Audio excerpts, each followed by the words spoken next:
Shalom, Jemaat Tuhan. Senang saya bisa berjumpa kembali dengan Jemaat Tuhan melalui program pemahaman Alkitab online Gereja Isa Al-Masih Surabaya, di mana pada kesempatan kali ini kita akan bersama-sama belajar dari kitab Yeremia pasal 16 dan pasal 17. Maka mari kita akan bersama-sama belajar di dalam pemahaman Alkitab online Dia Surabaya, di dalam kitab Yeremia 16 dan 17 ini. Namun sebelumnya mari kita akan berdoa terlebih dahulu. Mari kita akan berdoa. Allah Bapa kami yang ada di surga, kami mengucap syukur pada kesempatan kali ini. Kami boleh kembali bersama-sama belajar memahami akan kebenaran firman-Mu, khususnya di dalam kitab Yeremia pasal 16 dan 17. Oleh karena itu kami berdoa memohon hikmat-Mu dan pimpinan-Mu ya Tuhan, agar kami semua boleh belajar memahami kebenaran firman-Mu dan boleh juga kami menghidupi kehidupan kami. Tolong setiap peralatan yang dipakai agar semuanya boleh mendukung pemahaman Alkitab online Dia Surabaya ini. Terpujilah nama-Mu Bapa, di dalam nama Tuhan kami Yesus Kristus kami berdoa. Amin. Nah, mari Jemaat Tuhan kita bersama-sama melihat. Saya akan bagikan slide-nya terlebih dahulu. Ya, jadi kita akan bersama-sama belajar di dalam Yeremia 16 dan 17.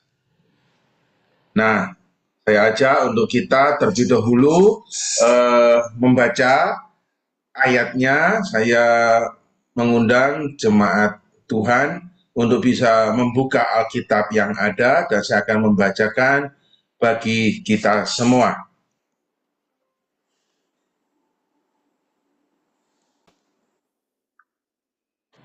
Oke, saya akan bacakan di dalam Yeremia pasal yang ke-16, ayat yang pertama hingga yang ke-21. Berbunyi demikian, hukuman Allah atas bangsa itu.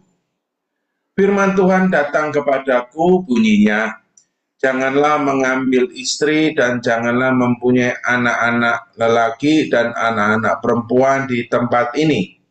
Sebab beginilah firman Tuhan tentang anak-anak lelaki dan anak-anak perempuan yang lahir di tempat ini, tentang ibu-ibu mereka yang melahirkan mereka dan tentang bapak-bapak mereka yang memperanakan mereka di negeri ini. Mereka akan mati karena penyakit-penyakit yang membawa maut. Mereka tidak akan diratapi dan tidak akan dikuburkan. Mereka akan menjadi pupuk di ladang, mereka akan habis oleh pedang dan kelaparan.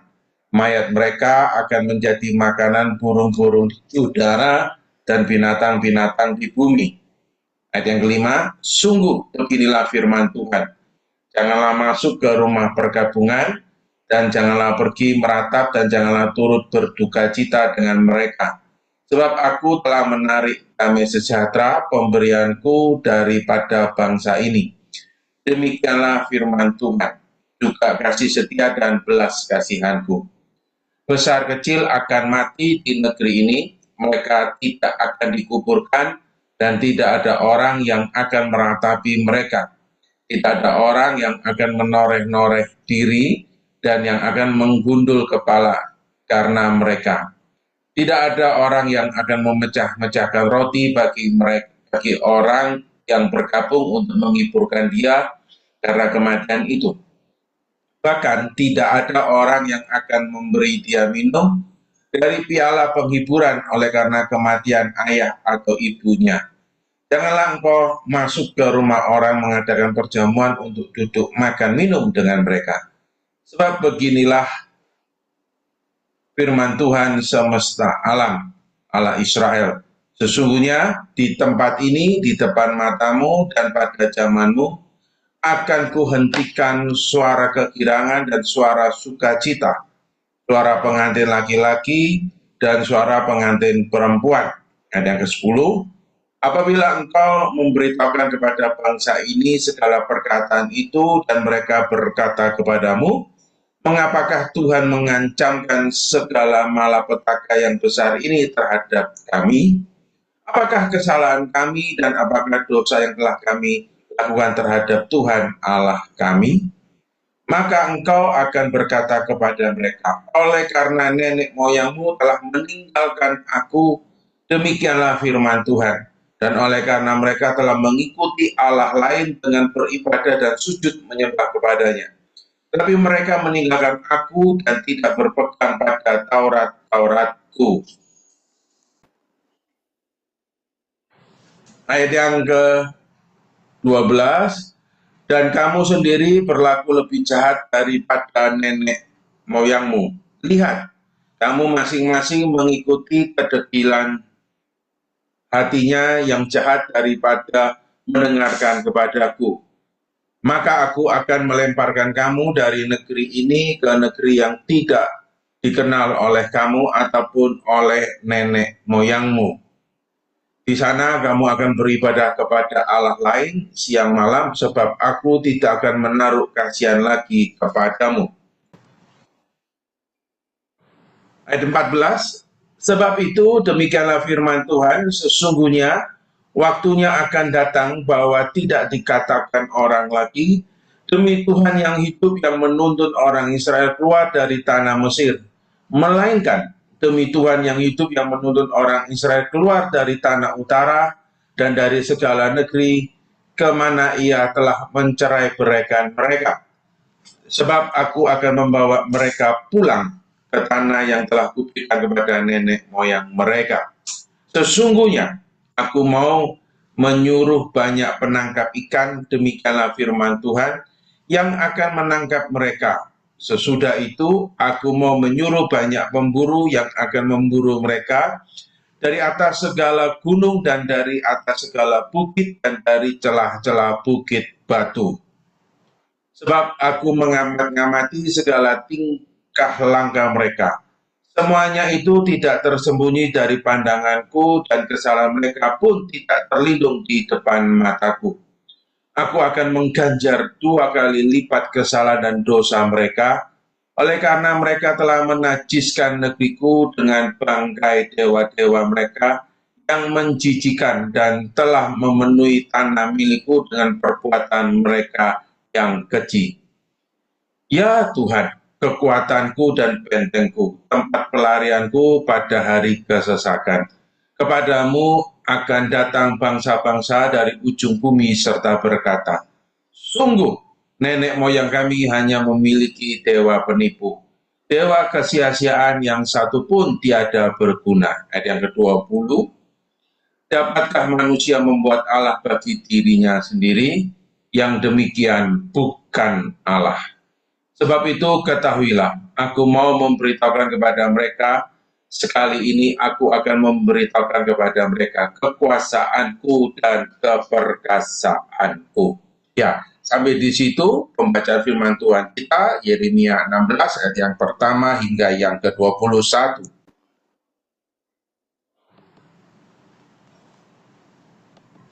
Ya, jadi di dalam Yeremia 16 adalah bagian dari nubuat Yeremia yang berisi pesan keras mengenai hukuman Tuhan atas bangsa Yehuda karena dosa mereka. Namun, di tengah-tengah penghukuman ini, Tuhan juga menjanjikan pemulihan bagi umatnya. Yeremia 16 adalah bagian dari nubuat Yeremia yang menegaskan hukuman Allah atas Yehuda karena ketidaksetiaan mereka. Namun pasal ini juga mengandung janji pemulihan dan pengakuan dari bangsa-bangsa lain.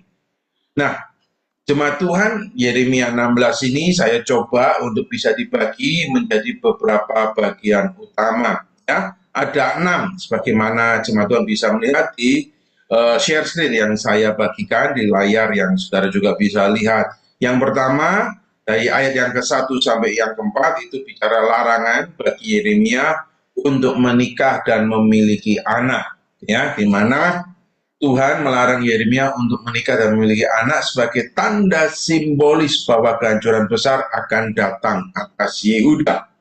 Lalu ayat yang ke-5 sampai ayat yang ke-9 itu juga bicara larangan untuk berkabung atau merayakan sebuah pesta atau momen yang menyenangkan, gitu ya. yaitu di mana Tuhan juga melarang Yeremia untuk menghadiri acara berkabung, ya, kalau mungkin istilah hari ini datang ke rumah duka, karena Tuhan tidak lagi menunjukkan belas kasih kepada bangsa Yehuda, ataupun datang untuk merayakan pesta pernikahan. Kenapa? Karena kebahagiaan akan hilang dari negeri itu. Dan yang ketiga, ayat yang ke-10 sampai yang ke-13, bicara penyebab hukuman, gitu ya, karena penyembahan kepada berhala. Nah, Tuhan menegaskan bahwa penyebab utama kehancuran Yehuda adalah penyembahan berhala dan ketidaktaatan. Yang keempat, gitu ya, tapi di tengah-tengah hukuman itu, Tuhan juga menjanjikan pemulihan di masa depan di ayat yang 14 sampai 15, ya. Meskipun Tuhan akan menghukum mereka, tapi Dia juga berjanji untuk memulihkan bangsa Israel. Ayat yang ke-16 sampai 18, ya, struktur yang kelima, penghakiman terhadap orang-orang berdosa. Tuhan menggambarkan bagaimana Dia akan menggunakan nelayan dan pemburu untuk mengejar orang-orang yang berbuat dosa. Dan yang keenam, mana bangsa-bangsa akan datang kepada Tuhan. Ya, ayat 19 sampai 21. Yeremia menubuatkan bahwa di masa depan bangsa-bangsa lain akan datang kepada Tuhan, mengakui bahwa berhala yang mereka sembah itu adalah sia-sia sebetulnya. Nah, inilah keenam struktur yang coba bisa saya sharingkan, ya, di mana nanti kita akan melihat di dalam eksposisinya masing-masing. Nah, maka kita akan lanjutkan di dalam makna kitab, ya. Berangkat dari struktur tadi yang saya bagikan, maka saya coba jabarkan juga menjadi 6 poin, ya. Dan yang pertama itu bicara larangan untuk menikah dan memiliki keluarga dalam ayat yang ke-1 sampai yang ke-4. Nah, tidak seorang pun menginginkan hidup di dalam kesendirian, bukan? Umumnya semua orang pasti ingin mengendaki sebuah kehidupan bersama. Itu sebabnya orang membangun rumah tangga. Membentuk sebuah keluarga, menjalin hubungan interaksi sosial dengan sesama di dalam sebuah lingkup kehidupan kebersamaan, tentu interaksi yang ada di dalam kebahagiaan dan penuh kasih, ataupun juga berbagi di dalam duka kesusahan. Nah, tapi kali ini ketika kita melihat di dalam ayat 1 sampai yang ke-4, sungguh terbalik ya dari kebiasaan pada umumnya manusia di dalam kehidupan sosial yang sebetulnya itu menjadi kebutuhan kita. Suatu yang aneh sebetulnya bagi seorang manusia, seorang insan manusia, ya. Namun tidak bagi Tuhan. Kehidupan Yeremia itu dipakai untuk menggambarkan hukuman Tuhan atas bangsa Yehuda yang sudah mendukakan hati Tuhan. Nah, di mana di dalam ayat 1 sampai 4 ini, bahkan sampai ayat yang ke-8, ada sebuah larangan yang harus Yehuda lakukan. Pertama, mana Yehuda tidak boleh menikah, mengambil istri, dan mempunyai anak-anak, baik laki-laki atau perempuan, ayat 1 dan 2. Kedua, di mana Yehuda juga dilarang untuk pergi ke rumah duka, meratap, atau turut bersimpati atau berduka cita. Ketiga, yang juga tidak boleh terlibat atau datang ke rumah orang yang lagi mengadakan perjamuan pernikahan.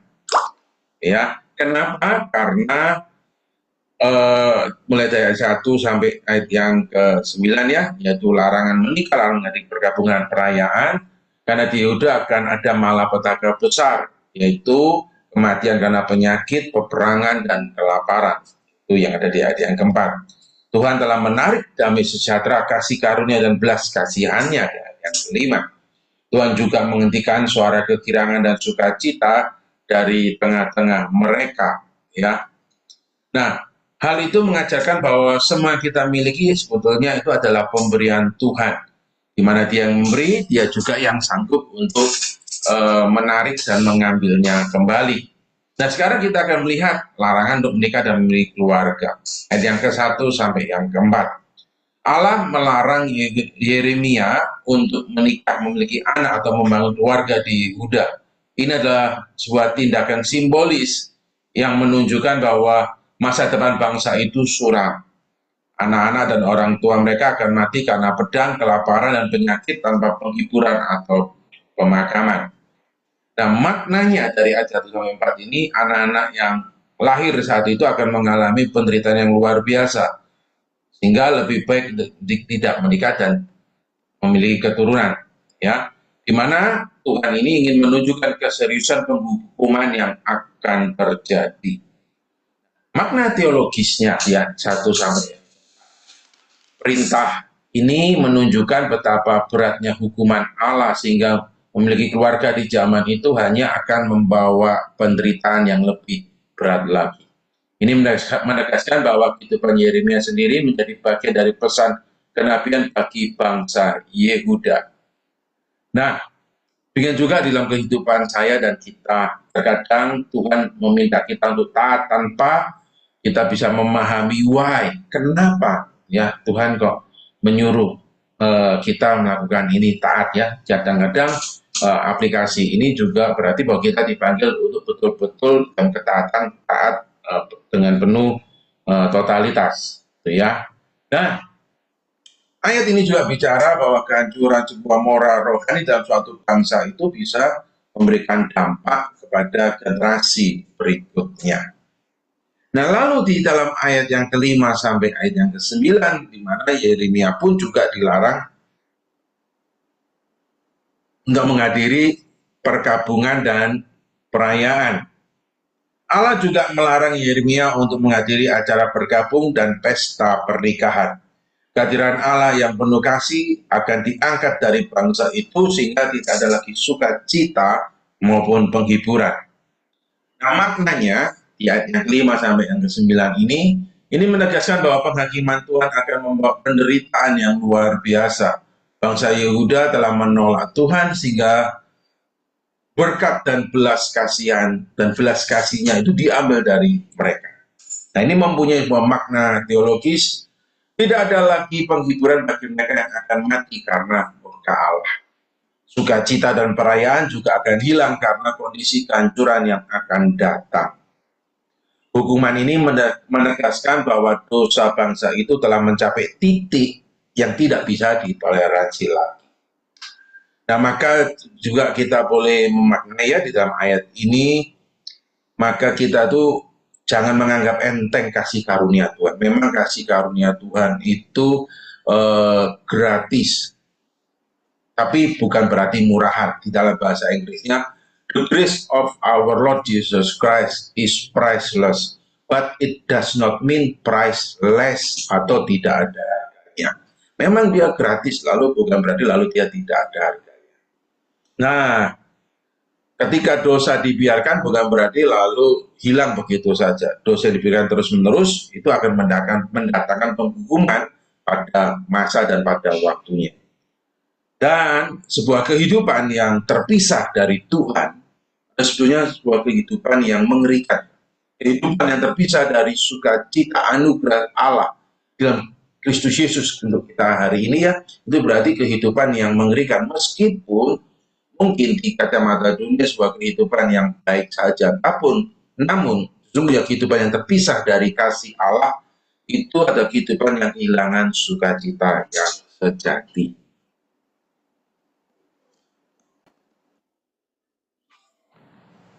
Nah, lalu di yang ketiga, di ayat yang ke-10 sampai yang ke-13, alasan penghukuman, penyembahan berhala, dan pemberontakan. Nah, ketika bangsa Yehuda bertanya mengapa mereka dihukum, Allah menjelaskan bahwa mereka telah mengikuti ilah-ilah asing, seperti yang dilakukan nenek moyang mereka. Namun mereka bahkan lebih parah karena terus-menerus melakukan kejahatan. Nah, ini punya makna umat Tuhan telah melupakan hukum dan kebaikannya, lebih mengikuti ilah-ilah lain. Akibatnya, Tuhan akan membawa mereka ke negeri asing di mana mereka akan menyembah dewa-dewa lain. Saudara, punya makna teologis juga di dalam ayat yang ke-10 sampai yang ke-13 ini, dosa utama bangsa Yehuda adalah meninggalkan Tuhan dan menyembah berhala. Hukuman Allah adalah konsekuensi dari perbuatan mereka sendiri. Allah akan membuang mereka ke negeri asing di mana mereka harus melayani ilah-ilah yang mereka pilih. Nah, ini juga mempunyai aplikasi dalam kehidupan kita. Setiap dosa itu membawa konsekuensi. Jika kita terus hidup dalam dosa, kita akan kehilangan anugerah, kemurahan, perlindungan daripada Tuhan. Nah, maka kita juga harus dipanggil berhati-hati dengan berhala modern. Bisa berupa uang, karir, kesuksesan, atau hiburan yang lebih kita cinta daripada Tuhan. Uang itu kita perlu. Karir juga penting dalam kehidupan kita. Ya, hiburan itu juga penting. Namun ketika itu mengambil bagian melebihi cinta kita pada Tuhan, nah itu berbahaya. Bisa jadi itu jatuh menjadi berhala-berhala modern, ilah-ilah asing, ilah yang ambil dari kitab Yeremia. Lalu kita lanjutkan di dalam ayat yang ke-14 dan ke-15, yaitu janji pemulihan di masa depan. Nah, Allah menjanjikan bahwa meskipun di tengah-tengah penghukuman yang ada dan terjadi, suatu hari Allah akan membawa kembali umatnya dari pembuangan. Pemulihan ini bahkan akan lebih besar daripada pembebasan dari Mesir. Nah, ini punya makna di dalam ayat 14 dan 15, seperti Tuhan pernah membebaskan Israel dari Mesir, dia juga akan membawa mereka kembali dari pembuangan. Ini menunjukkan bahwa Tuhan adalah Allah yang setia dan penuh kasih, meskipun Allah adalah Allah yang juga tidak bisa berkompromi dengan dosa, dan dosa itu harus juga dihukum. Namun Allah juga adalah Allah yang penuh kasih dan Allah yang setia. Namanya makna teologis bahwa penghukuman bukanlah akhir dari kisah umat Allah. Allah tetap setia pada janjinya dan akan memulihkan bangsanya di kemudian hari. Ini adalah gambaran nubuat tentang rencana pemulihan Allah, baik dalam konteks Israel maupun di dalam rencana keselamatan melalui Kristus. Nah, di dalam kehidupan saya dan saudara, Allah dengan penuh kemurahan selalu memberikan kesempatan kita untuk kita berbalik dari dosa dan bertobat. Dia menghukum kita seringkali ya bukan untuk menghancurkan, tetapi untuk mendidik. Nah, kita ada harapan di dalam Kristus, sekalipun kita telah jatuh di dalam dosa, namun di dalam Kristus ada penebusan. Namun bukan berarti kita juga meremehkan, lalu kita menganggap remeh akan dosa. Memang Allah adalah Allah yang penuh kasih dan anugerah, tapi Allah juga adalah Allah yang tidak bisa berkompromi dengan dosa. Ya. Nah, lalu kita juga lanjutkan di dalam ayat yang ke-16 sampai yang ke-18, cara hukuman yang tak terhindarkan. Nah, Allah menggunakan metafora, ya, nelayan dan juga pemburu untuk menggambarkan bahwa bangsa Yehuda tidak dapat lari dari murkanya. Mereka akan dikejar dan dihukum sesuai dengan dosa-dosa mereka. Namanya makna bahwa tidak ada yang tersembunyi dari penghakiman Tuhan. Kita bisa menyembunyikan dosa kita dari rekan atau bahkan dari pasangan kita atau bahkan dari orang sekitar kita, bahkan orang terdekat kita. Tapi tidak ada yang tersembunyi di hadapan Allah. Ya, maka hukuman itu adil karena mereka telah mencemarkan tanah dengan penyembahan berhala. Nah, makna teologi juga hukuman Allah pasti akan terjadi dan tidak dapat dihindari. Allah mengawasi segala perbuatan manusia, termasuk dosa-dosa yang tersembunyi.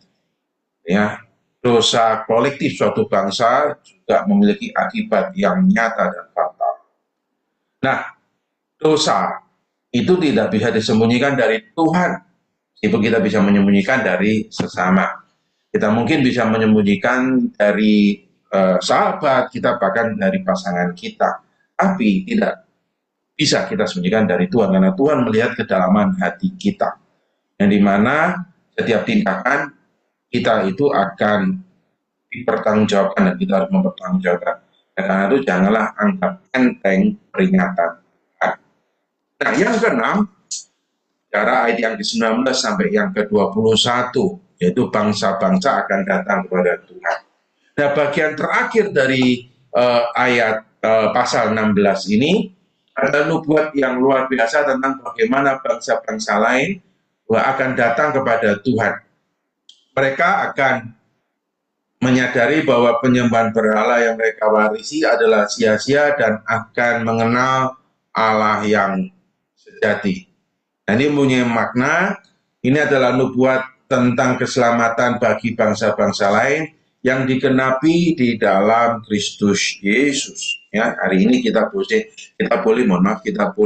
memaknai, kita boleh mengartikan ya, karena kita boleh menerima Alkitab secara sempurna, bahwa nubuatan ini keselamatan bagi bangsa-bangsa itu tergenapi di dalam Yesus Kristus.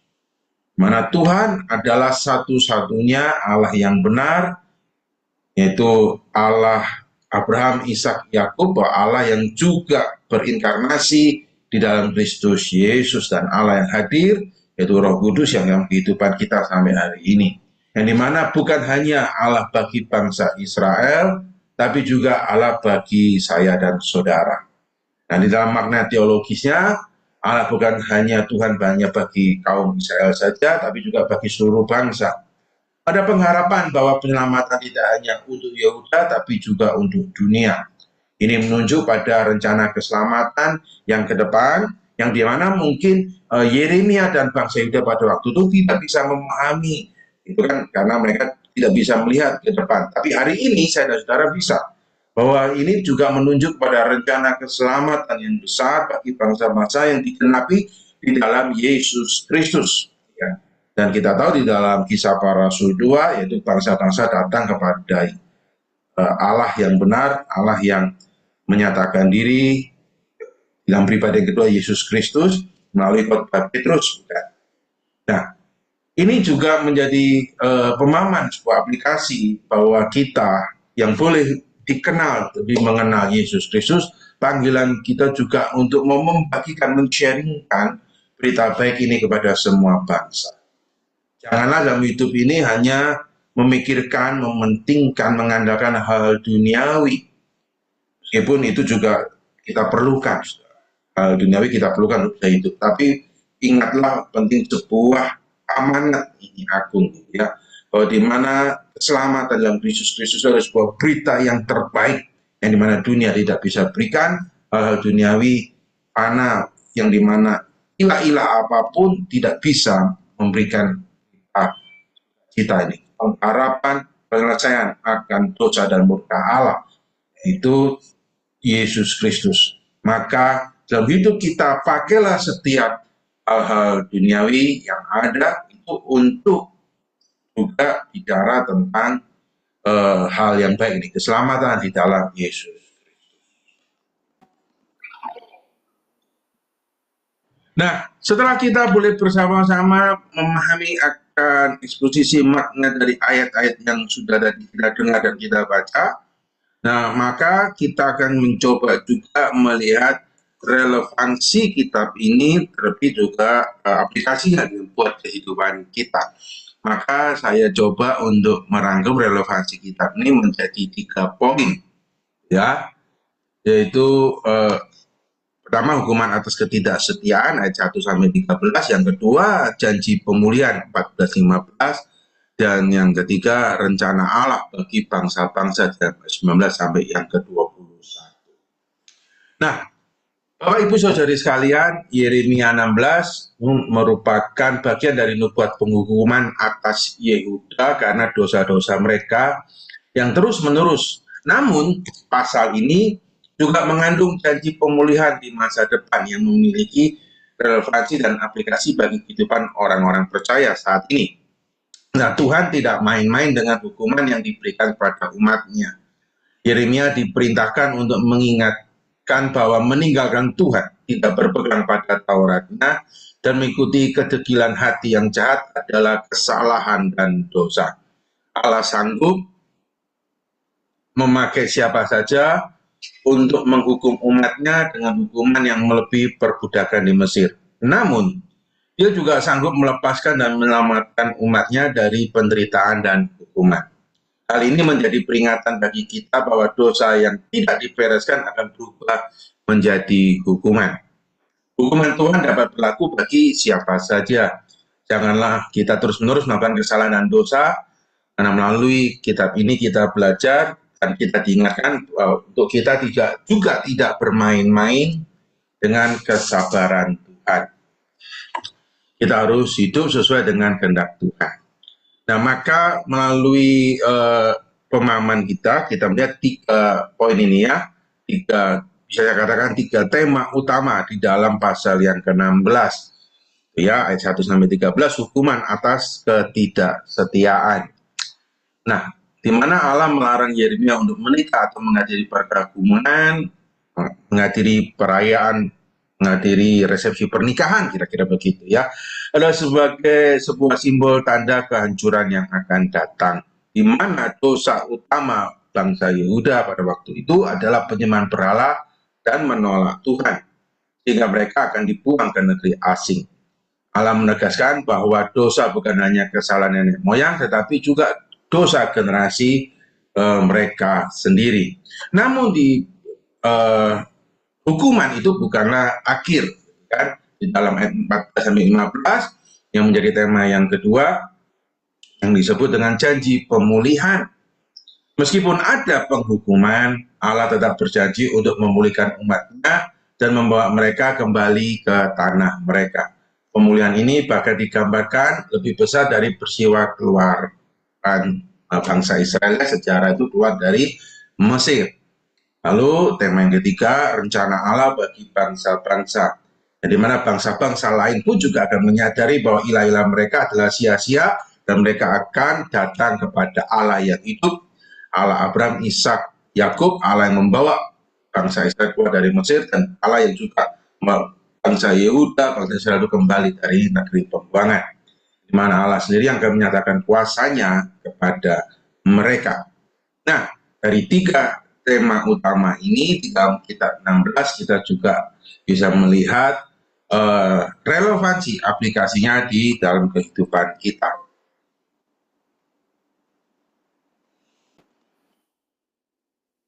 Nah, maka kita coba belajar aplikasi dalam kehidupan kita masa kini. Yaitu pertama, dunia yang menolak akan Tuhan dan kebenarannya. Seperti bangsa Yehuda yang menolak firman Tuhan dan hidup dalam dosa, di mana banyak masyarakat modern juga hari ini menjauh dari nilai-nilai ilahi. Kita seringkali melihat ya, berita bahwa bagaimana kehidupan manusia sekarang yang begitu mengerikan, hanya gara-gara masalah sepele menghabisinya orang lain, dan tingkah laku manusia yang begitu menjijikan dan mengerikan, ya, bagaimana manusia membuli, menganiaya orang lain, dan hidup dengan cara-cara yang bahkan mungkin istilahnya binatang pun juga tidak melakukan yang seperti itu. Tapi manusia begitu mengeri, mana manusia hidup menjauhi daripada norma nilai-nilai kebenaran ilahi, ya. Yang di mana manusia hari ini juga ada tendensi kecenderungan itu menggantikan Tuhan dengan berhala modern, materialisme, ya, hedonisme, kesusahan-kesusahan duniawi. Nah, konsekuensi dari dosa yang berulang ini melalui Yeremia 16 menunjukkan bahwa dosa yang terus-menerus tanpa pertobatan itu akan membawa kehancuran. Ini berlaku juga baik bagi diri kita pribadi, di dalam keluarga, maupun juga bangsa yang menolak Tuhan.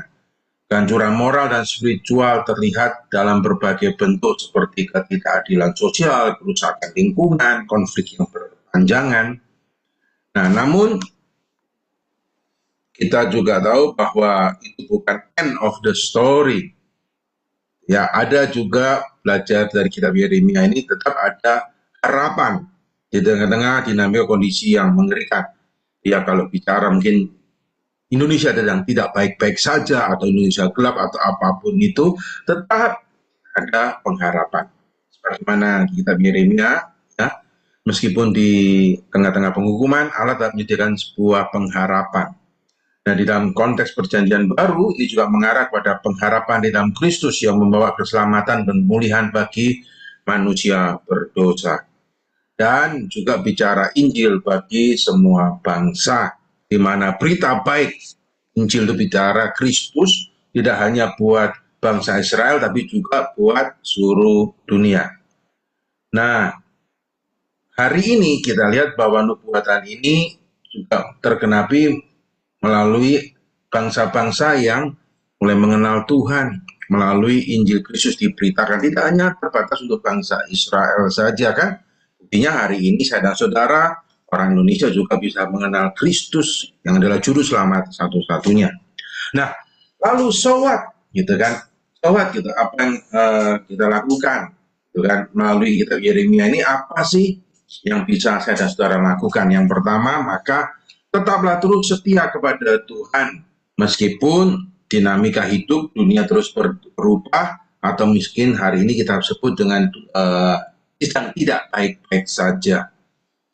Ya, yang dimana seperti Yeremia yang dipanggil untuk hidup berbeda, kita juga dipanggil untuk terus hidup kudus, menjaga hidup kita di tengah-tengah kondisi masyarakat yang mulai menjauh dari Tuhan.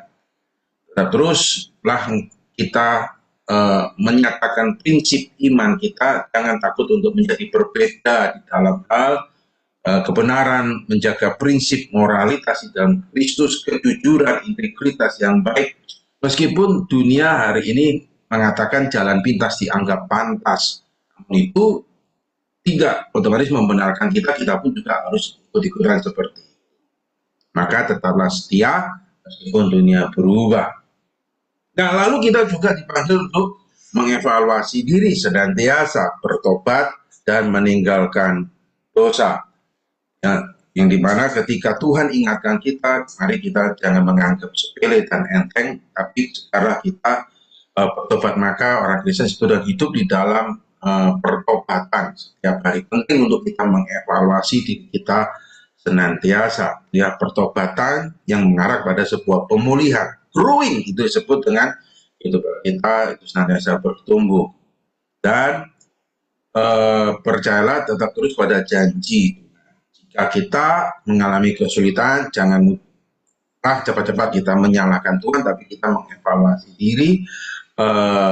Ya, kita mengatakan dengan hancur hati, kerendahan hati untuk Tuhan mau mengampuni dosa kita. Ya, nah kita akhirnya memohon juga agar Tuhan senantiasa memulihkan kita. Yang paling penting bahwa hidup tetap terus hidup berpartisipasi dalam amanat agung, yaitu apa? Hidupilah Injil, kebenaran Injil Kristus itu, dan itu juga menjadi salah satu hal yang sangat efektif melalui kesaksian hidup kita melakukan amanat agung, yaitu apa? Menjadi saksi Kristus. Saksi itu bicara menunjukkan oleh hidup kita, dan kita pun juga boleh membagikan kabar baik tentang Kristus. Nah, maka di dalam kitab Yeremia 16 ini kesimpulannya bahwa Yeremia 16 ini mengajarkan Tuhan adalah hakim yang adil, tapi juga adalah Allah yang penuh kasih dan rindu memulihkan umatnya. Pesan ini sangat relevan bagi dunia saat ini yang terus-menerus menjauh dari Tuhan. Dosa membawa konsekuensi, tapi pertobatan membawa pemulihan. Dunia sesungguhnya membutuhkan kebenaran Tuhan, dan kita dipanggil untuk menjadi terang di tengah kegelapan. Nah, rencana Tuhan untuk semua bangsa, di mana Tuhan juga menghendaki kita juga ikut ambil bagian di dalam pengenapan rencana keselamatannya ini. Maka Bapak Ibu saudari sekalian, hiduplah setia kepada Tuhan, meskipun dunia itu menganggap hal itu adalah suatu hal yang sia-sia, lucu, naif, satu hal yang kuno, tapi kita terus hidup setia kepada Tuhan, belajar harus bertobat, dan janganlah kita terjebak kepada ilah-ilah modern, itu kan.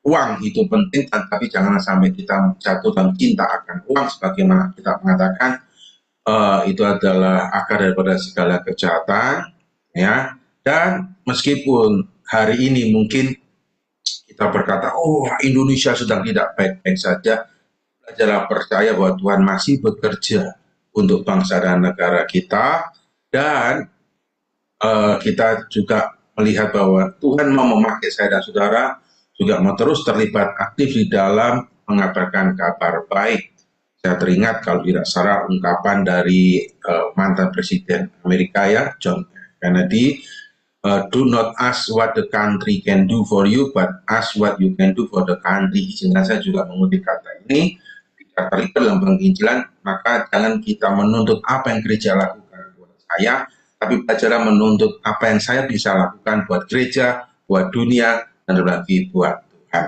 Nah, saudara, ini di dalam kitab Yeremia pasal yang ke-16.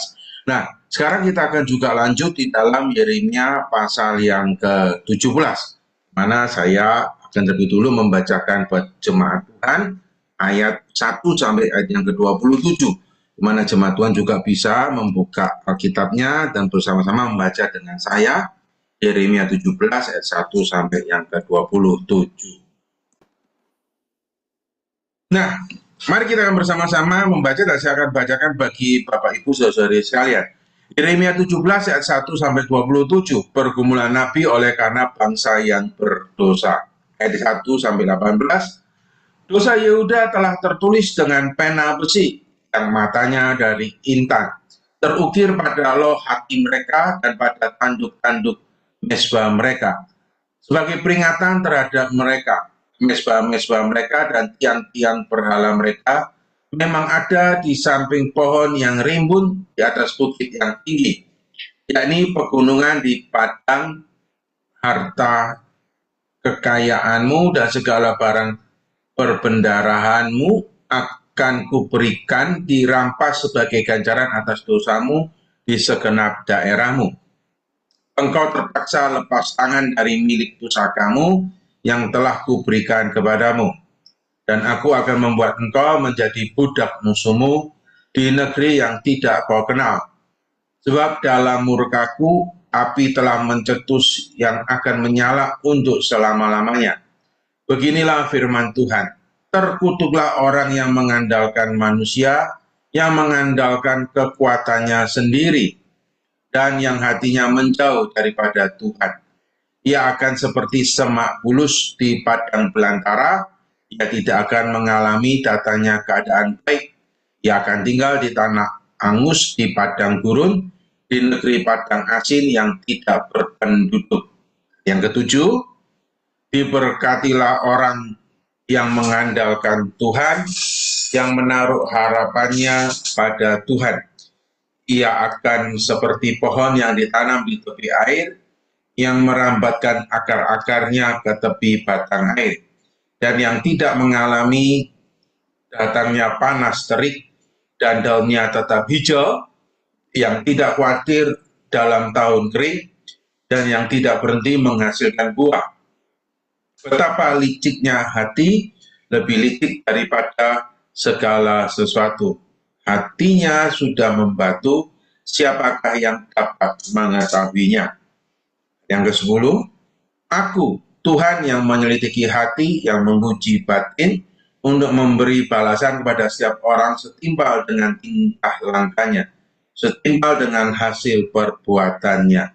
Seperti ayam hutan yang mengerami, yang tidak ditelurkannya, demikianlah orang yang menggaruk kekayaannya secara tidak halal. Pada pertengahan usianya, ia akan kehilangan semuanya. Dan pada kesudahan usianya, ia terkenal sebagai seorang bebal. Tahta kemuliaan luhur dari sejak semula, tempat bait kudus kita. Ya, pengharapan Israel, Tuhan, semua orang yang meninggalkan kau akan menjadi malu.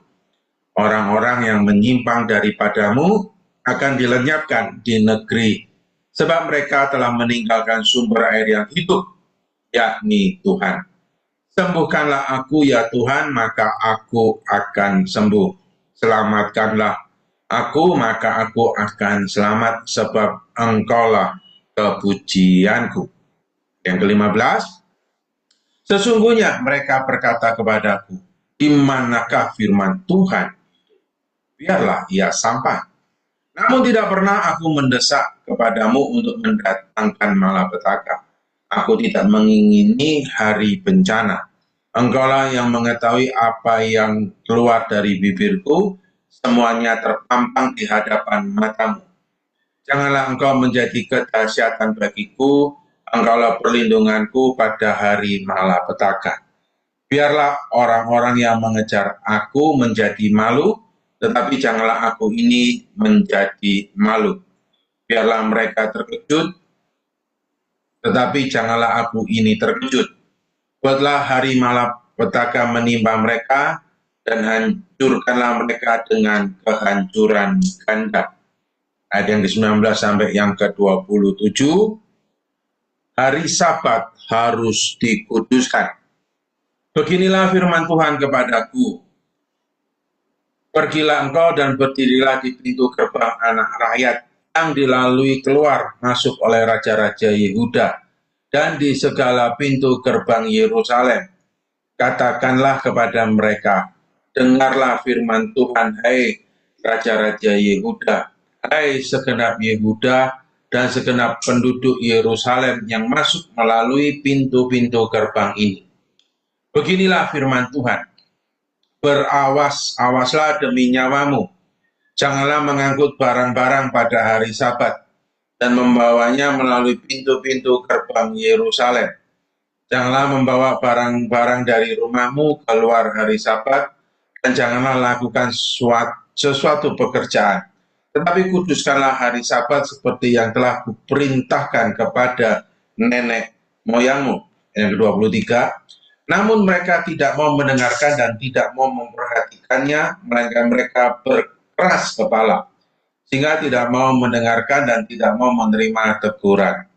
Apabila kamu sungguh-sungguh mendengarkan aku, demikianlah firman Tuhan, dan tidak membawa masuk barang-barang melalui pintu-pintu gerbang kota ini pada hari Sabat, tetapi menguduskan hari Sabat dan tidak melakukan sesuatu pekerjaan pada hari itu, maka melalui pintu-pintu gerbang kota ini akan berarak masuk raja-raja dan pemuka yang akan duduk di atas tahta Daud dengan mengendarai kereta dan kuda. Mereka dan pemuka-pemuka mereka, orang-orang Yehuda dan penduduk Yerusalem dan kota ini akan didiami orang untuk selama-lamanya. Orang akan datang dari kota-kota Yehuda dan dari tempat-tempat sekitar Yerusalem, dari tanah Benyamin dan dari daerah bukit, dari pegunungan dan dari tanah Negev, dengan membawa korban bakaran, korban sembelihan, korban sajian, dan kemenyan, membawa korban syukur ke dalam rumah Tuhan. Yang ke-27, tetapi apabila kamu tidak mendengarkan perintahku untuk menguduskan hari Sabat dan untuk tidak masuk mengangkut barang-barang melalui pintu-pintu gerbang Yerusalem pada hari Sabat, maka di pintu-pintu gerbangnya aku akan menyalakan api yang akan memakan habis puri-puri Yerusalem dan yang tidak akan terpadamkan. Ya, sampai di situ pembacaan firman Tuhan kita, Yeremia 17 ayat yang pertama sampai yang ke-27. Nah, jemaat Tuhan, di Yeremia 17 ini berisi teguran keras kepada bangsa Yehuda atas dosa-dosa mereka, diikuti dengan perbedaan antara orang yang mengandalkan manusia dan yang mengandalkan Tuhan. Pasal ini juga mencakup seruan untuk menjaga hari Sabat dan berkat bagi mereka yang hidup dalam ketaatan.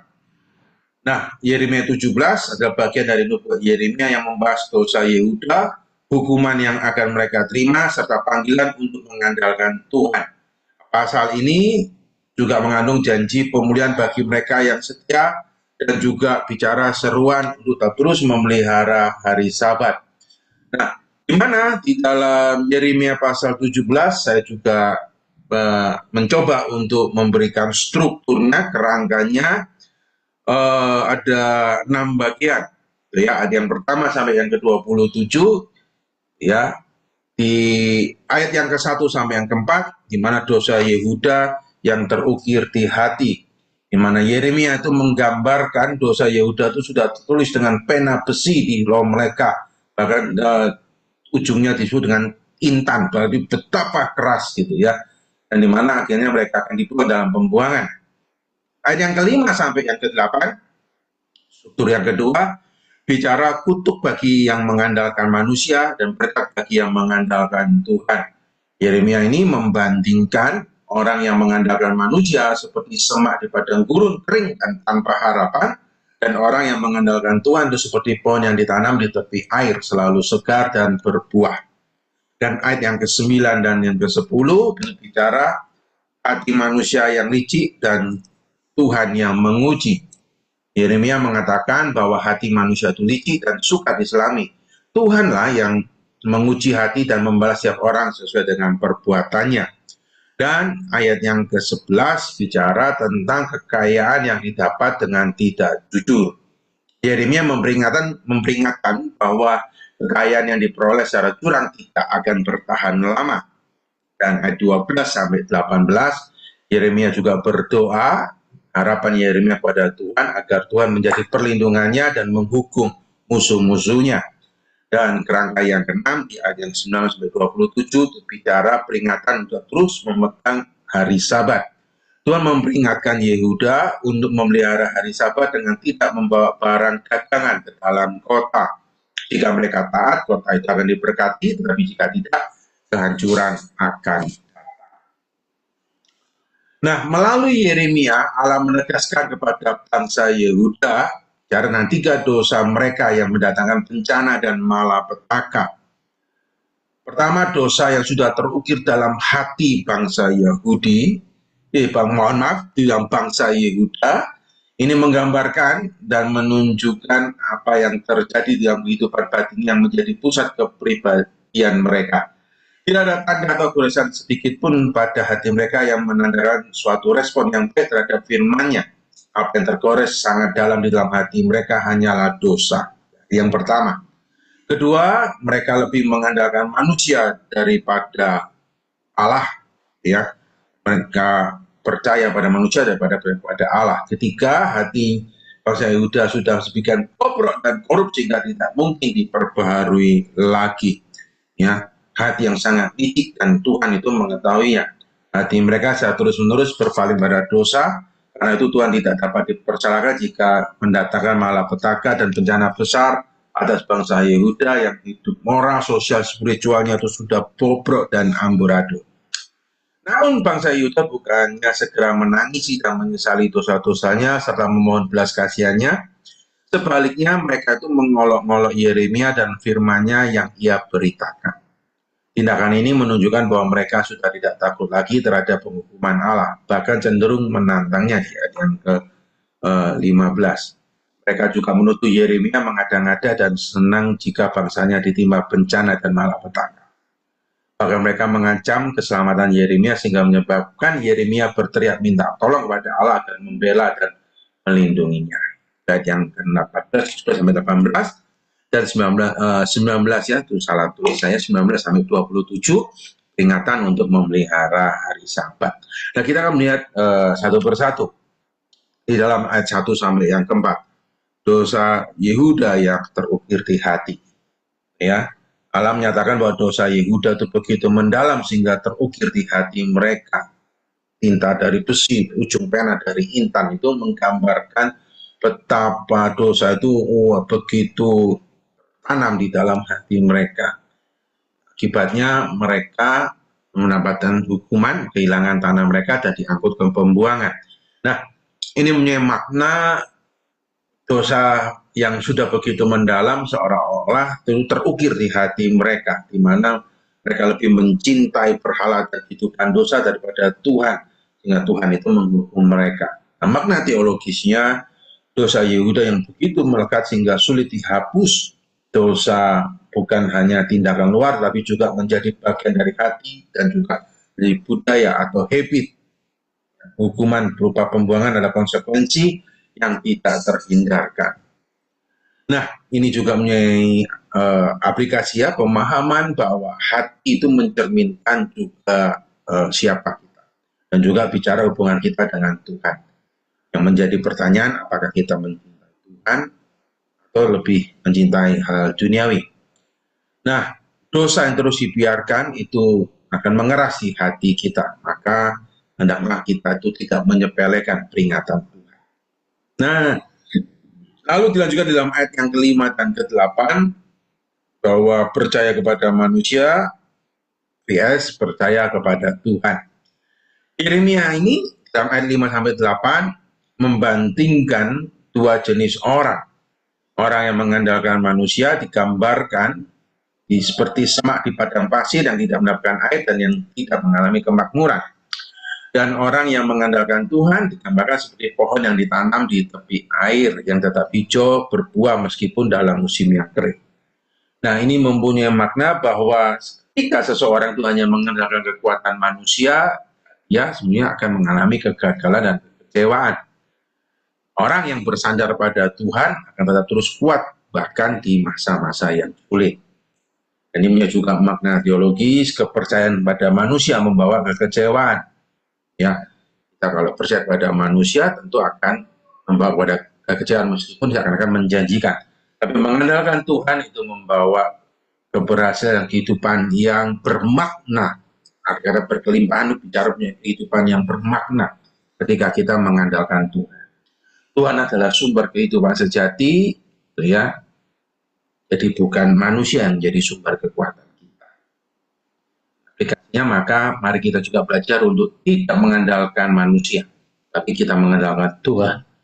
Percayalah kepada Tuhan, bukan percaya kepada manusia meskipun ternyata manusia itu powerful, punya power, punya koneksi dan sebagainya. Nah, dalam ayat yang ke-9 dan yang ke-10, hati yang licik dan Tuhan itu mengetahuinya. Ayat ini terkenal menyatakan bahwa hati manusia licik dan tidak dapat dimengerti. Hanya Tuhan yang dapat meneliti hati dan menguji motivasi setiap hati manusia. Dosa itu berakar di dalam hati manusia, ya, di mana mungkin tidak terlihat di dalam penampilan luar. Nah, kita hanya bisa melihat penampilan luar, tapi sesungguhnya kita jangan juga terpancing dan jangan hanya sekedar bicara penampilan luar.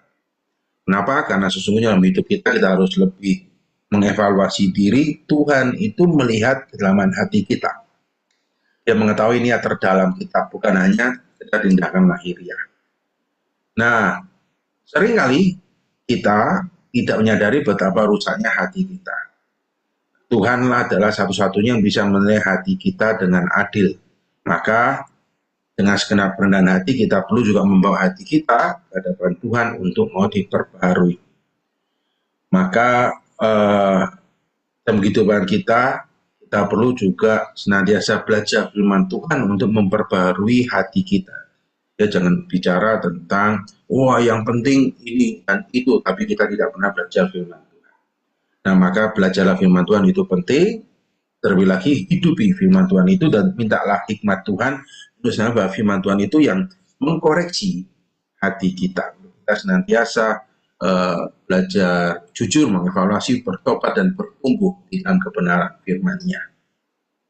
Nah, di dalam ayat yang ke-11 itu bicara kekayaan yang diperoleh dengan curang akan hilang. Yeremia menggunakan ilustrasi burung yang mengerami telur yang bukan miliknya. Demikianlah orang yang memperoleh kekayaan dengan cara yang curang akan kehilangan semuanya pada akhirnya. Ini punya makna bahwa orang yang mencari keuntungan dengan cara yang tidak jujur, meskipun jalan pintas dianggap pantas dan menghasilkan hasil yang begitu menjanjikan dan pada waktu yang singkat, in the end dia akan kehilangan semua. Keuntungan duniawi tidak bisa menggantikan berkat Tuhan, ya, yang hanya membawa kesenangan sementara. Sesungguhnya keuntungan duniawi itu. Tapi sering kita melihat, kita juga diperingatkan melalui kisah-kisah berita di sekitar kita, keuntungan duniawi hanya membawa kesenangan sesaat, tapi berujung ketika itu tidak didapat dengan cara yang baik, berujung kepada sebuah hukuman, kepada sebuah kekecewaan dan kehilangan keadilan. Nah, makna teologisnya bahwa integritas kejujuran itu penting. Tuhan menentang segala bentuk kecurangan dan ketidakjujuran. Segala sesuatu yang diperoleh dengan cara yang salah, yang tidak jujur adalah salah dan tidak bertahan lama. Korupsi kelihatannya itu menghasilkan hasil yang mengenakan, menggiurkan, tapi tidak bertahan lama dan akan berujung pada sesuatu yang mengerikan. Maka janganlah kita tergoda untuk memperoleh sesuatu dengan cara yang tidak benar. Tuhan lebih menghargai kejujuran daripada kesuksesan duniawi yang besar, yang menggiurkan. Percayalah bahwa Tuhanlah sumber rezeki dan sumber berkat. Percayalah bahwa kehidupan ada bukan bicara seberapa banyak harta yang kita peroleh, tapi bagaimana integritas kita terus boleh kita tunjukkan dan kita boleh menikmati itu dengan apa yang Dia berikan dan apa yang Dia pelihara kita. Nah, yang kelima, Tuhan adalah pengharapan dan penyembuh di dalam ayat 12 sampai yang ke-18. Nah, Yeremia menyatakan bahwa Tuhan adalah pengharapan Israel, sumber kehidupan dan tempat perlindungan. Ia juga berdoa agar Tuhan menyembuhkan dan membela dia dari musuh-musuhnya. Nah, Yeremia percaya bahwa Tuhan adalah tempat perlindungan sejati. Dia meminta agar Tuhan membela orang benar dan mengadili orang fasik. Ini mempunyai makna teologis juga. Tuhan adalah satu-satunya pengharapan sejati bagi umatnya, bagi saya dan saudara juga. Hanya Tuhan yang dapat memberikan kesembuhan secara rohani maupun jasmani. Maka mengandalkan Tuhan. Tuhan adalah pengharapan, Tuhan adalah juga sumber penyembuhan dan terlebih lagi pegangan kita. Maka ketika kita menghadapi kesulitan, larilah kepada Tuhan, bukan kepada dunia, meskipun sekarang dunia menjanjikan jalan yang lebih cepat dan lebih kelihatan hasil. Serahkan terus kepada Tuhan segala pergumulan kita meskipun kelihatannya tidak menghasilkan sebuah hasil. Tapi terus bersandar berharap hanya kepada Tuhan. Dan lebih lagi, ingatlah firman Tuhan yang mengatakan pembalasan adalah hak Tuhan. Maka serahkan segala sesuatu pergumulan kita kepada Tuhan. Balas dendam itu ada suatu hal yang tidak boleh ada juga dalam kehidupan kita. Meskipun seringkali kita tergoda panas, begitu ya. Termasuk juga saya, seringkali juga saya pun juga ingin membalas dendam. Tidak bisa, tidak terima. Tapi dalam kehidupan pergumulan kita belajar bahwa kita punya Tuhan yang baik dan Tuhan yang adil. Kita terus memelihara dan menyatakan keadilan pada. Nah, lalu yang keenam, Bapak Ibu Saudara sekalian, bicara juga untuk hari Sabat. Ya, peringatan untuk memelihara hari Sabat. Oke. Nah, Allah memerintahkan umatnya itu untuk menghormati hari Sabat dan tidak membawa beban pada hari itu. Jika mereka mentaati perintah ini, maka akan ada berkat bagi Yerusalem, tapi jika mereka melanggar, kota itu akan dihancurkan oleh api. Nah, hari Sabat adalah juga menjadi bentuk tanda ketaatan, pengabdian, dan bentuk submit kita ya kepada Tuhan. Nah, pelanggaran hari Sabat menunjukkan pemberontakan terhadap Tuhan. Ketaatan kepada Tuhan membawa berkat. Ya, dimana bicara berkat bukan hanya bicara berkat jasmani, tapi ketaatan pada Tuhan membawa damai sejahtera, sukacita. Menghormati Sabat adalah juga jadi salah satu respon aspek kita setia kepada Tuhan. Maka belajarlah juga untuk meluangkan waktu untuk Tuhan di dalam kesibukan kita. Maka kita juga belajar memberi waktu untuk mau beribadah, rest, artinya beribadah kepada Tuhan, ya, dan kita mengutamakan untuk kita boleh beribadah kepada Tuhan.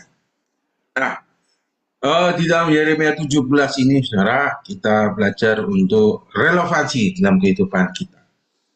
Nah, Yeremia 17 mengandung pesan yang tetap relevan bagi kehidupan orang percaya saat ini, terutama dalam hal kepercayaan pada Tuhan, bahaya mengandalkan manusia, kejujuran dan integritas, serta ketaatan pada firman Tuhan.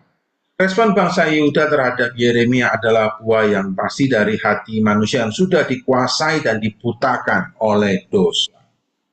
Bukankah ini juga yang terjadi dan yang kita lihat di sekeliling kita saat ini?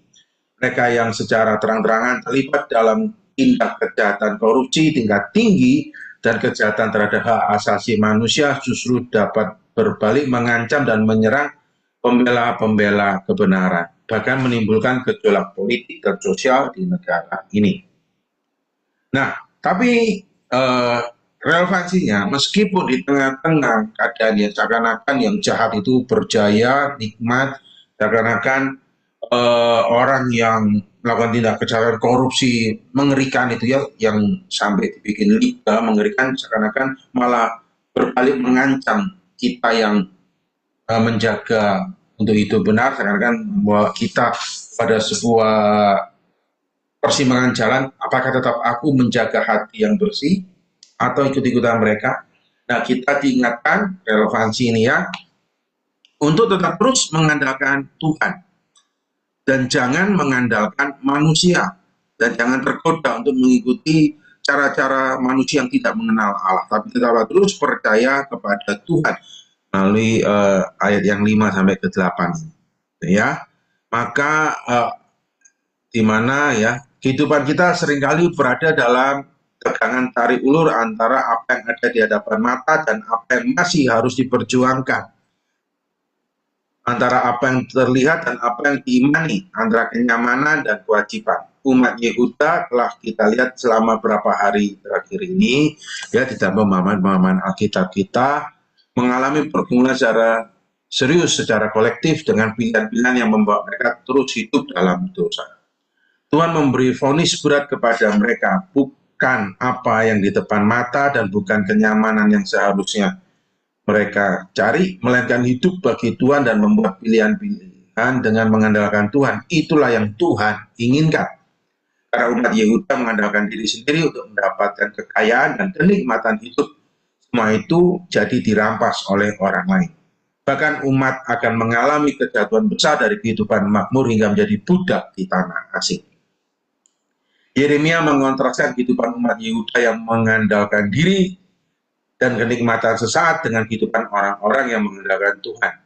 Bagaikan padang gurun dan semak bulus yang senantiasa dalam kekeringan, dengan pohon yang ditanam di tepi aliran air. Pohon yang ditanam di tepi aliran air bisa jadi akan mengalami masa-masa berat dalam kehidupan. Tapi ia mendapat kekuatannya dari Tuhan yang selalu memasuk akarnya dengan air kehidupan. Keadaan hidup boleh penuh masalah, tetapi daunnya tetap hijau dan ia tidak berhenti menghasilkan buah. Nah, maka di dalam dunia modern banyak orang lebih percaya kepada kekuatan sendiri, pada jabatan, uang, ataupun koneksi sosial daripada kepada Tuhan. Nah, maka Yeremia 15:8 ini mengajarkan janganlah kita mengandalkan kekuatan manusia itu, tapi senantiasalah berserah dan percaya kepada Tuhan, bukan kepada kekuatan dunia. Maka jangan mudah iri akan kesuksesan secara duniawi. Namun ketika kesuksesan itu jauh dari Tuhan, itu adalah sebenarnya sia-sia. Nah, paling indah adalah kesuksesan ketika kita hidup senantiasa ada di dalam Tuhan dan di dalam kebenarannya. Yang kedua, saudara, relevansi yang kedua, ayat yang ke-9 dan ke-10. Hati manusia itu licik dan tidak bisa dipercaya. Yeremia mengakui bahwa kehidupannya sebagai orang beriman tidaklah mudah. Cemooh dan pencobaan datang silih berganti. Tapi orang beriman harus menggunakan kacamata yang berbeda dalam memandang hidup. Prioritas hidup kita berbeda. Kita percaya pada Tuhan yang menyelidiki hati, menguji batin, dan menilai setiap detail kehidupan kita. Yang ke-10. Ia akan melindungi kita pada hari malapetaka dan menjaga kita hingga akhir. Selayaknya seorang gembala menjaga domba-dombanya, padanya kita temukan kenyamanan, keamanan sejati dalam hidup. Maka dunia modern kan seringkali berkata, ikuti kata hatimu. Tetapi Alkitab mengatakan bahwa hati manusia itu licik dan penuh tipu daya. Banyak orang jatuh dalam keputusan buruk, hubungan yang salah, atau penyimpangan moral, karena mereka hanya mengandalkan hati mereka tanpa mengikuti firman Tuhan. Maka dalam hidup kita penting untuk kita membaca firman-Nya untuk betul-betul senantiasa ada dalam bimbingan Tuhan. Ya, jangan bicara ikuti kata hati, tapi ikuti apa kata Tuhan. Ya, hati yang dipenuhi oleh hikmat dan firman Tuhan itu yang jauh lebih penting. Maka yang kedua, mintalah hikmat Tuhan senantiasa untuk senantiasa meneliti hati kita, mengkoreksi hati kita. Ya, ingat bahwa manusia itu melihat rupa, namun Tuhan melihat hati. Maka dalam hidup kita yang terutama bahwa bagaimana hati kita ini senantiasa diperbarui dan dari hati ini keluar di dalam penampilan kehidupan kita. Ya, it's not about how to look good, tapi how to be a good person. Ya, good yang betul-betul sesuai dengan kehendak dan firman Tuhan. Dan yang ketiga, bicara bahwa kekayaan yang diperoleh dengan curang itu akan hilang. Ingat ya saudara, ya cara yang tidak jujur, korupsi, manipulasi, penipuan, itu kelihatannya sukses dan berhasil dengan cepat. Jalan pintas dianggap pantas seringkali menjadi solusi sikap kita. Nah, ayat yang ke-11 ini memperingatkan bahwa kekayaan diperoleh dengan cara yang tidak benar tidak akan bertahan lama. Maka, utamakanlah kejujuran dalam bekerja dan bisnis. Kejujuran adalah hal yang penting di dalam hidup, bukan? Janganlah tergoda untuk memperoleh keuntungan dengan cara yang tidak benar. Ingat bahwa berkat sejati itu berasal dari Tuhan. Materi itu penting. Ya, untuk kita hidup kita membutuhkan materi. Bahkan PA ini membutuhkan materi untuk bisa sampai kepada kita semua. Yang pakai laptop, pakai komputer, itu semua materi. Tapi materi bukanlah yang utama dan satu-satunya. Ya, dan bukanlah segalanya. Tapi Tuhan yang memelihara kehidupan kita. Tuhanlah yang harus menjadi utama, yang menjadi terutama dalam kehidupan kita. Ya, maka Tuhanlah dan sumber kesembuhan dan perlindungan.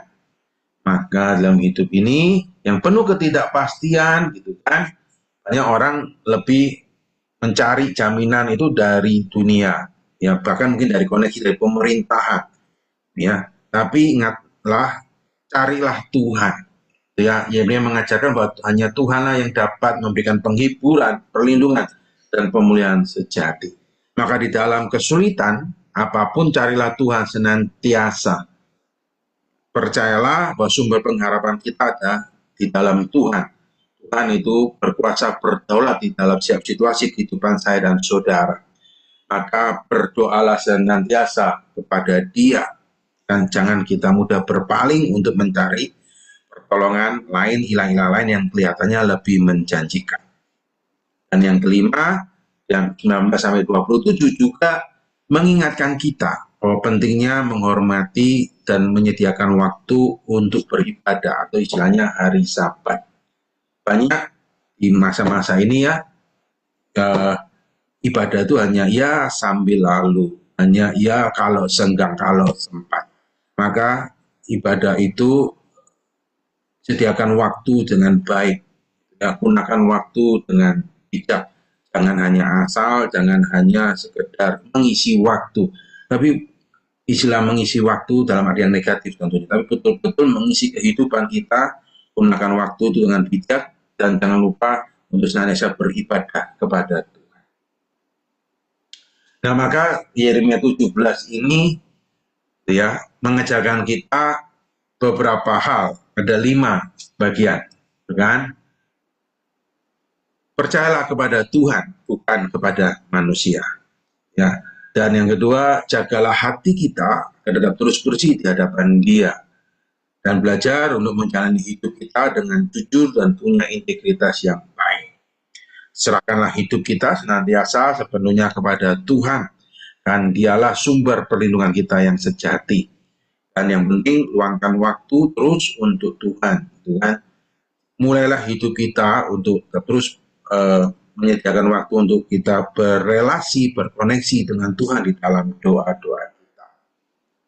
Nah, maka apa yang bisa kita pelajari Bapak Ibu Saudari sekalian di dalam 2 pasal ini dalam kesempatan PA kita? Saya mencoba memberikan ini ya, ada 1, 2, 3, 4, 5, 6, 7, 8, 9 poin. Kan? Yang pertama, ingatlah, dosa yang terus berulang akan membawa sebuah konsekuensi yang serius.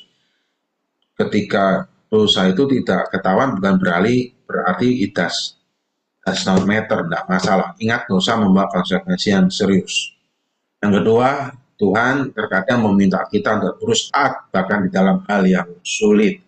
Seperti Yeremia yang jadi dilarang menikah, dilarang untuk bergabung, dia menjadi sebuah simbol untuk terus mau taat kata Tuhan. Dan lalu Yeremia 16-17 ini kita belajar bahwa Tuhan adalah Tuhan yang setia. Tapi Tuhan juga Tuhan yang tidak bisa berkompromi dengan dosa. Injil adalah penggenapan dan rencana keselamatan Tuhan. Rencana keselamatan Tuhan dinyatakan di dalam Yesus Kristus, itulah Injil. Maka dalam hidup ini andalkan Tuhan senantiasa, dan kita perlu menyerahkan hidup kita secara total kepada Dia. Pentingnya juga ada di sebuah keintegritas yang baik di dalam kehidupan kita. Nah, Tuhan adalah sumber pengharapan kita, bukan hal yang lain. Yang penting juga ya, di dalam Yeremia 17, 19 sampai 27 bicara konsep sisi. Artinya apa? Kalau sisi itu kita lakukan di awal kan, kita menyisikan, itu kita lakukan di awal. Maka kita menyisikan waktu kita untuk Tuhan, bukan sisa. Kita itu lakukan di akhir. Maka penting juga untuk kita itu menghormati hari Sabat, menyediakan waktu kita, terutama menyediakan kehidupan kita untuk kita mau beribadah senantiasa. Nah, Bapak Ibu Saudara sekalian, itu yang bisa saya sharingkan di dalam penamaan Alkitab Yeremia 16 dan 17. Dan akhirnya ada ke 9 poin ini, yang apa sih yang bisa kita pelajari di dalam Yeremia 16 dan 17 ini. Nah, semoga boleh menjadi berkat buat kita semua. Tuhan Yesus memberkati. Saya juga mengundang untuk kita juga bisa mengikuti kelanjutan ya dalam pemahaman Alkitab kita secara onsite ya jam 5:30 sore di Darmo Harapan. Saudara bisa datang atau saudara bisa mengikuti secara live streaming. Nah, Tuhan Yesus memberkati kita semua.